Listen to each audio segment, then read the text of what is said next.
অতিরিক্ত চর্বি বা ফ্যাট হয় যে পাঁচটি কারণে। প্রথম হচ্ছে অত্যাধিক তেল ঝাল মশলাযুক্ত খাবার খাওয়া, অর্থাৎ ফাস্ট ফুড খাওয়া। এগুলো আমাদের শরীরে ফ্যাট খুব বেশি পরিমাণে জমিয়ে দেয়।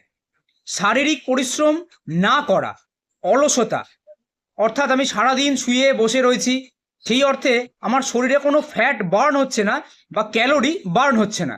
অতিরিক্ত চিনি খাওয়া বা কোমল পানীয়, অর্থাৎ কোল্ড ড্রিঙ্কস অত্যাধিক মাত্রায় খাওয়া।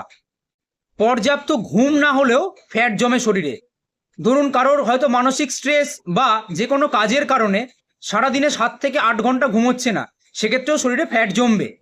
এবং মানসিক চাপ, এটা একটা অনেক বড় বিষয়।